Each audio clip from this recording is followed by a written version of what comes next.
Hi, my name's Francis and I'm the Community Engagement Officer at St Peter in the Forest Church and Community Centres. We're going to take a quick walking tour up to St Peter's from Wood Street Station, and along the way you're going to find out a little bit about the history of our local area, about our incredible activity plan that we've got coming up, and also learn where to go to get involved in all our upcoming events. Wood Street Station opened in 1873. As well as being one of the best ways to get to St Peter's from further afield, it is partially down to Wood Street Station that St Peter in the Forest is still in the forest. Plans had been drawn up in 1852 to connect our parish to the City of London with a station much closer to the church on Woodford New Road. Edward Warner had created corresponding proposals to develop our patch of Epping Forest into a large housing estate. Luckily, Acts of Parliament were passed between 1871 and 1878, giving lasting protection to the forest for future generations to enjoy. Wood Street Station is on the site of a pub called the Harrow, which had been in operation since 1724 but had to be demolished to make way for the new train line. A new pub opened in 1875 just across the road called the Plough, which finally shut its doors for good in 2010.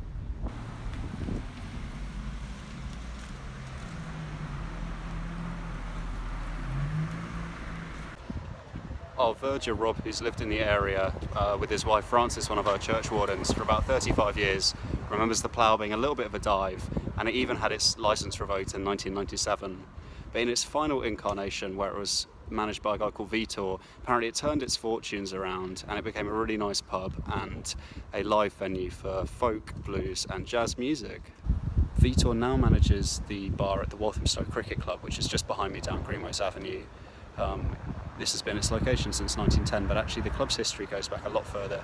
The club gets its first mention in the press in 1862, and it was formed from men who had been mobilised due to rising tensions with France. They originally played on grounds near St Mary's Church, Walthamstow, but due to the arrival of the railway, they had to move a couple of times before eventually settling here. The club's first match here in 1910, unfortunately, they lost quite heavily to East Finchley. As I start the walk up Upper Walthamstow Road, I'm going to overlay some fascinating maps of the area that will give a great idea of how it's changed over time. The first two are Ordnance Survey maps from 1895 and 1914, and the final one has colour-coded the different stages of development. This last one was made by Scott Davies, and I've included a download link in the description, so please do check it out.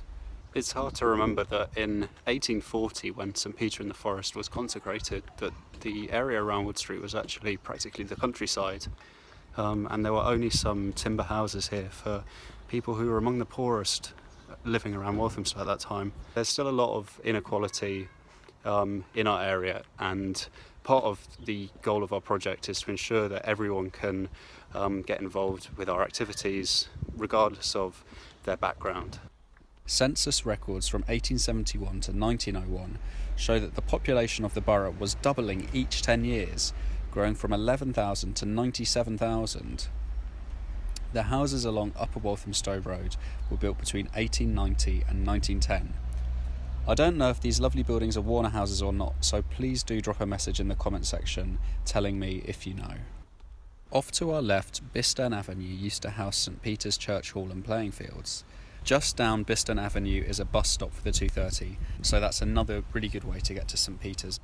We've received a really generous grant from the National Lottery Heritage Fund, amongst other bodies, to help us save our Grade 2 listed Victorian building. And we've also been looking at the wider history and heritage of our local area through oral history interviews and collecting a brilliant archive of photos and videos that show the incredible changes in Wood Street and Upper Walthamstow over the years. These photographs were donated by Stanley Bird, a long-standing member of congregation at St Peter's. They show members of the St Peter's Youth Fellowship enjoying a fancy dress sports day at our Biston Avenue recreation grounds in 1949. If you have pictures that show the local area, please do get in touch with us, as it'd be great to archive these as part of our community project. You do of course get to keep the originals, we just take a copy. Our old church hall and recreation grounds on Biston Avenue have since been sold to raise money for the building of our new Peterhouse Centre in the mid-1990s. Our Peterhouse Centre stands on the site of our old vicarage, which was built in 1859. Edward Warner, the housing developer, paid the princely sum of £1,000 for its construction. This effectively bought him the right to nominate new vicars at St Peter's whenever the post fell vacant. The Warner family remained patrons of St Peter's, and the large extension to our church building in 1887 was opened by Lady Leuchter Warner, wife to Edward's son, Sir Courtenay Warner. You can see a cattle grid in front of the Peterhouse Centre.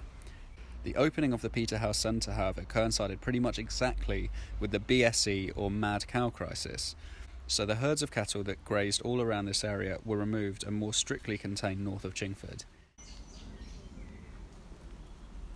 Epping Forest became a royal forest during the reign of Henry II in the 1100s. This meant that only the king was allowed to hunt here, but local peasants kept the right to pasture their cattle on the commons. The right of common pasture was retained after disafforestation in the 1870s.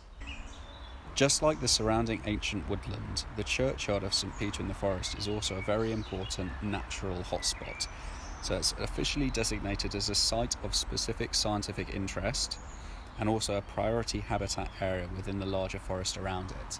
And actually part of our project is not just to bring people into our church building, but to explore the forest around us. So we're going to be running forest school activities, outdoors yoga and well-being sessions, and walks around the area as well. We've now just turned onto the Woodford New Road, and just over my shoulder there you can see what once upon a time was the Rising Sun pub, and then going slightly beyond that is the Bulrush Ponds that I know from talking to many of you, you have really, really happy memories of long summer days on the boating lake and getting lots of sweet treats from the Green Shack, which was a cafe there. Unfortunately, we can't boast a boating lake in our churchyard, but we're going to have a really, really nice community cafe. And if you're coming to St Peter's from the Woodford New Road side of things, there's a bus stop on each side of the road for the number 20, so that's also a very good way to get here. I hope you've enjoyed our quick historical walking tour up to St Peter's from Wood Street Station. The walk itself is about 10 minutes, so it's really not far, and there's lots of other transport connections as we've seen, if that's easier for you to find us. We're not going to go inside today. We're going to save that for another time, and we'll have a full virtual hard hat tour of the building site, so keep your eyes peeled for that one.